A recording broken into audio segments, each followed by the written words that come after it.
Okay, so we finally got a Metroid Prime 4 overview trailer. People were speculating we might get a direct, but so far this is the biggest look we've had at the game. Maybe there'll be a direct later, maybe there won't. I'm just going to quickly go over it because I'm a Metroid fan that's been starved for decades, and yeah, I'm gonna look over the new trailer. Here we get an actual new gameplay look at an area we've only seen a little bit before. Looks incredibly nice. Excellently captures the feeling of setting foot on a random part of an alien world. Here we see a new shot of where Samus might be starting out on Vuros. She's still using her various suit, so it's very possible this is the point she's teleported to. But of course, for the sake of making a trailer, they could make it look like anything by selecting shots. It's that desert tower we keep seeing, so this is clearly important beyond being the start point of the game. At this point, Samus already has the psychic various suit as they're going over whatever's going on here. Unknown planet Vuros. So the planet's named Vuros, but you don't know what planet it is. I'm sure, like, we learned the planet's named Vuros, but there's, like, no record of it outside of this area, you know? Like, the Federation might not know this world had existed. Seen this clip before. That was our first look at Vuros. Now we know this area is called the Vault Forge. Get a new look inside, and there's what looks to be some sort of morph ball bomb point. You blow that up, maybe you go inside and somehow interact with the machinery. There's also bikes all over the place. So, Samus doesn't have a special, like, well, her bike might be different. She might have the extra deluxe version of the bike, but clearly these things are all over the place. Let's see a nice view. This, I'm speculating, is either right before or right after the encounter with the wolves we're always seeing. Seems like the same time of day and everything. Similar region, similar faraway landscape.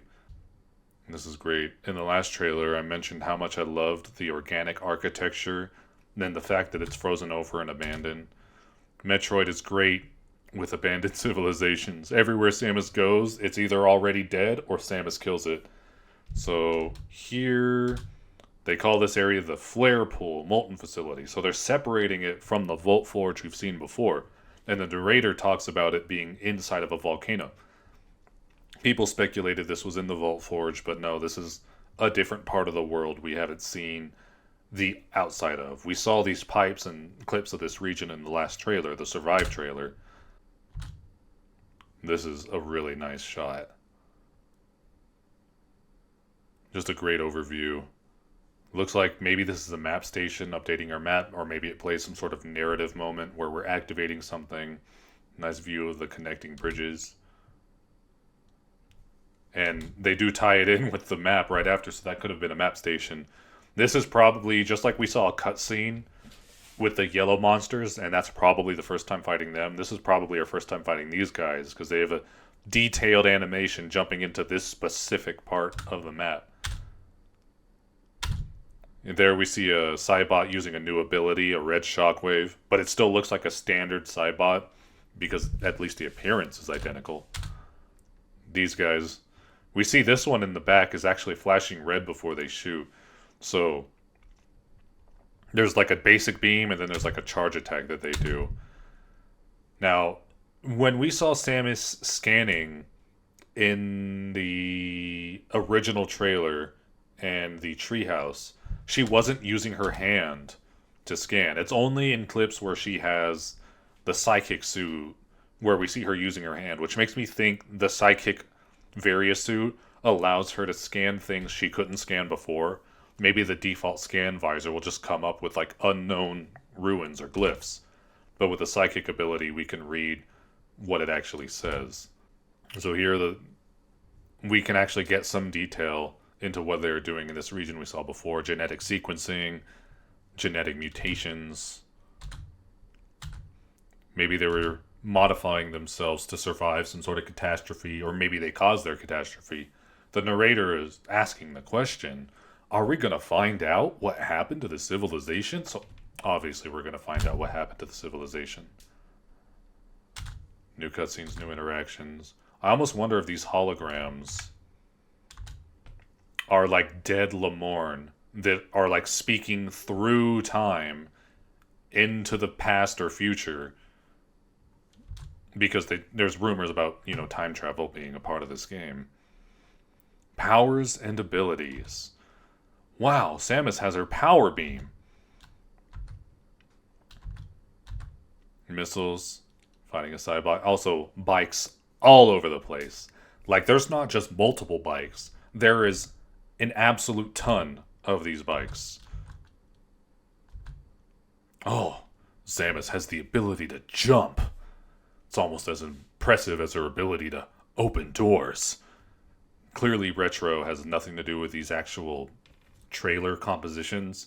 I'm assuming Nintendo basically tells them to supply footage to either a Nintendo advertising team or a third-party contractor. And they have like a list of points that the contractor has to like talk about. Here are the things to discuss. And then they do it on their own. Because with a game like this where you put in so much work, who's going to say, you have abilities like being able to jump? No, it has nothing to do with the development team. I love the fluorescence around the tree. This is a nice open area with the morph ball. It just looks more interesting than the really tight tunnels we normally go through. Here we see this guy doing that charge attack I mentioned earlier, telegraphing his move. Samus getting her psychic abilities. We've seen this before in the direct. You direct it. Every time it hits an enemy, you lose the ball. So it looks like in this point, it hits 3 enemies.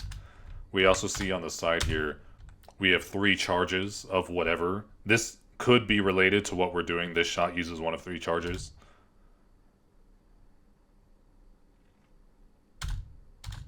We've seen this ability before. Now we know it's a psychic glove, and she can operate machinery. This looks like it might be replacing default grapple swinging, although it looks like there's swing points there too, where she can clearly mount herself on walls. Now this is cool. Just like in the last trailer, we saw her reveal platforms with the psychic abilities. Now she can reveal morph ball or spider ball tracks. It's nice to see a good clip of this here. In the last trailer we saw it, but her hand was covering this area over here. Not that there's too much to see. Something to interact with here. This bridge looks like the bridge that leads to the Vault Forge, but I could be wrong. So that'll clearly be some point of interest. The narrator also refers to the bike as a Viola instead of Viola. But I don't know how true that is, just because clearly the team behind composing the trailer is so disconnected from the actual development team. They might just have the text of Viola, and that's how they read it. So we still don't actually know how it's pronounced. I don't think that's settled yet. And then the repeating clips we've seen before. Now here, smashing ore to gather the fuel you'll need for your adventure is what he says. Whether that means fueling the bike, or whether you have to absorb a certain amount of ore to be able to access a certain region, it's not specified. This is cool. New look at this region. And then we see she can actually just summon her bike anywheres in a region that allows her to use the bike. So we don't have to worry about finding the bike if we leave it behind. Or in the last trailer, I theorized there were specific points you could summon it. But no, in any bike region, you can just kind of pull it out. And look, multiple areas to go, and there's a door over here. We know from the previous direct that she can open doors. So, wow. Various points to explore. I wonder, they don't really show what the scan means, but maybe you have to scan a certain amount of those to activate something. So, and here we go. This is where we really see there's a focus on narrative. The fact that there are troopers, and they are going to be named troopers. Here she's helping up Sniper Guy, I don't actually have his name at the moment, but he's going to be the sniper of the group. And then we clearly have leader guy of the group. I don't remember his name from Other M, but there's a character Higgs that kind of acted like the face of like Samus's friendship to the troopers, you know. But this guy looks like he kind of fills that role plus being the Atom. Like I don't know. He looks a bit older. He looks more serious. So I'm just assuming he's the leader of the group. Also, note he has a blue shoulder pad when the others don't. And in another shot, we'll see there's like a logo or a symbol on his shoulder. He just seems to be the highest ranking officer. Or maybe NCO, whatever. Female trooper, don't really get a good look at this guy's face, but he could be the same guy. It's hard to say. Whether the blue mark is specific to one soldier or maybe multiple have that blue mark. See, we don't get a look at this guy's face, so we don't know if he's the same dude or not. Big robot guy. Love him. This is nice too. New angle of that area. This is Goggles. We saw him in the leaked box art. We can see already that oh no, Samus, help me. I just have a little pistol and I'm the tech guy. I'm not the actual tough soldier. Help me, Samus. I'm in danger. I'll hack the computer though when we get where we need to go, and I'll open the door for you there. It is nice though that he actually contributes to combat. And then here we see Sniper Guy, and there's even the block of ice next to him that we saw when Samus was lifting him up. So I don't know if this connects to that other cutscene at all. This is also just a nice look at this environment we haven't seen before. Somewhere in the ice region. So we meet Goggles in the forest. It's unclear, but based on the cutscene, I'm assuming we meet Sniper Guy in the ice region. And look, Tech Guy, Goggles, I have the special little technical chip that'll allow you to like upgrade your shoot or something. Big robot go punch. I like it. So here we actually see names. We have what might be, I don't know how Federation ranks work, but it could be Sergeant Armstrong and maybe First Sergeant Duke. It's hard to say.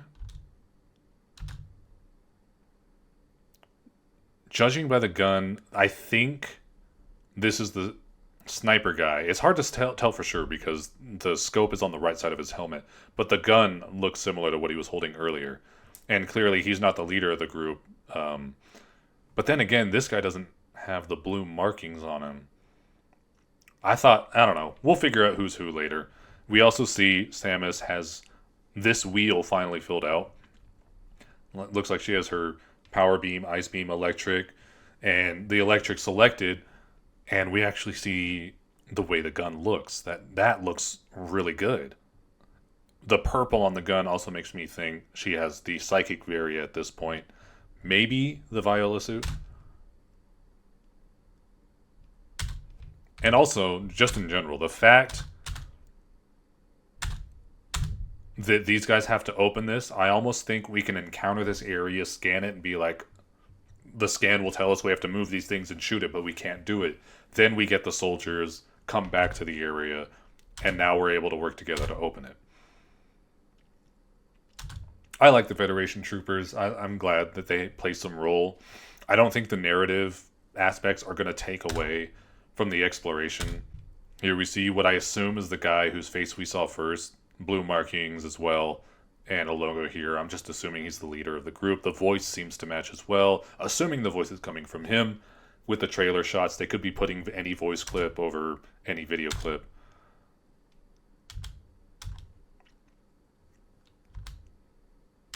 Hey, look, it's me, Goggles. I'm hacking into the system to learn something new. So, helmet with goggles over it. That just looks like Tech from Bad Batch. Star Wars The Bad Batch. And then we have Soldier with like a little thing over his eye. While what was his name? It was either Sharp Eye or Cross Eye or something. Crosshair in Bad Batch. He didn't exactly have that, but he had an opening on his helmet there in his visor. We have Leader Guy, we have Big Smashy Robot. It almost seems like it's either inspired by the Bad Batch or it takes similar inspirations that the Bad Batch took. See new creatures. Look, big punchy robot. Just love it.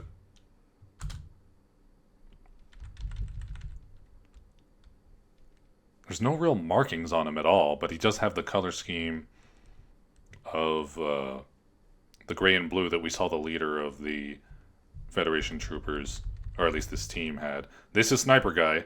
We see his little scope, and now we can see his face. Really detailed facial animations, detailed face. Greatest faces we've seen in a Nintendo game. So I really like the fact that his gun can transform. We do see a barrel here, so whenever this is slid back, I bet he still uses it like a normal gun. But then he activates sniper mode. Big battle. Samus, robot, 2 troopers fighting a whole bunch of these green boys. Something important happens here. I think this is the first time we've seen like a normal like female trooper, at least in this like kind of armor type.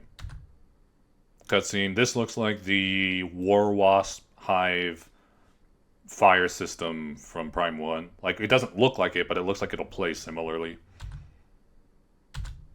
Psychic abilities, moving stuff around. Big sandfish. Some sort of... I wonder if this is like a Lamorne security system we pissed off, or if Silux is doing something. We don't know, but we got a Federation trooper helping us.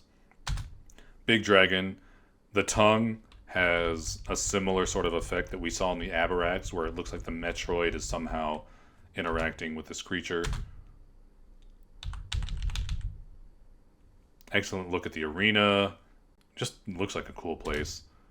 Here we see the Zelios again. Clearly it's related to the Helios from Prime 3 Corruption. I'm looking forward to scanning it, seeing if they actually connect the lore somehow. Silux, hand on his head. Something didn't go well for him. Maybe he crash landed and he's coming up. Maybe we do something to him, like he uses his ship and we shoot it down. Maybe he's starting to get his own psychic abilities. I'm assuming he's going to get psychic abilities and his own bike at some point in the story. Excellent shot. And here we look at the box art. And I'm going to be completely honest, man. I don't like how Nintendo handles Switch 2 editions. Like, they have to have a whole bunch of legal text over here. This is a Switch game, but it has a Switch 2 upgrade installed into it. They didn't do this before. Like, when Breath of the Wild released on the Wii U and the Switch box didn't say, this is a Wii U game, but it's been upgraded to have the Switch edition, blah, blah, blah, blah. Why can't we just get these upgrades, just put it in the game, and it's just... the Switch 2 edition of the game is just the game on Switch 2. They have this weird reason, like they came up with the concept of quote-unquote Switch 2 edition, and they have to stick to it so strictly that their box art has to be like, what Switch 2 edition actually means is... It's so annoying. Just drop that entirely. Metroid Prime 4 Beyond, Switch 2 edition, and we just have a normal box art. I'm probably... going to buy the Switch 1 edition of the game for the box art, and then buy the Switch 2 edition upgrade pack to have the game, the actual features. And then in this bit, they just randomly drop a new monster, some sort of alpha version of the beasts we keep seeing. I do like the smooth controls. Also, the rain looks beautiful on the gun. You can just drop the Joy-Con 2 down, use it like a mouse. This is the best view we've seen of the open snow. We've seen that area earlier in the trailer. And I wonder if this is... This doesn't look exactly like the field where we encounter the wolves, because that area was a bit more flat.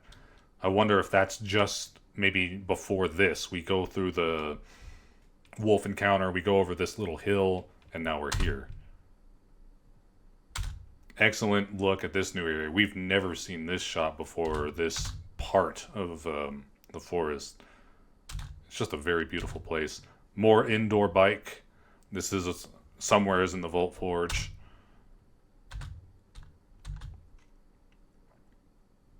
And here we see her using their psychic abilities to like slingshot herself in morph ball form. We've not seen this before. We can also see an area back here. I'm sure we explore that at some point.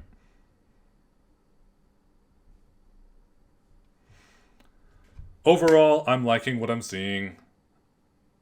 The Prime games have always delivered. I think the narrative is going to work fine. I don't think there's any reason to be concerned that there's cutscenes or named characters. Most of the time, we're going to be on our own anyway. Most of the time, we're not going to be on the bike. They showed already in the trailer that the desert was an interconnected area. Like it's the region in between the other regions we're going to explore. So it's just the Hyrule field, like Ocarina of Time. So the exploration's going to be fine. I'm looking forward to the game. I haven't even played it, but I highly recommend it. Like, just get it. If you have a Switch 1 or 2, just really, you should pick up Prime 4. It's going to deliver. I can almost guarantee it. I hope you all have a good day. God bless.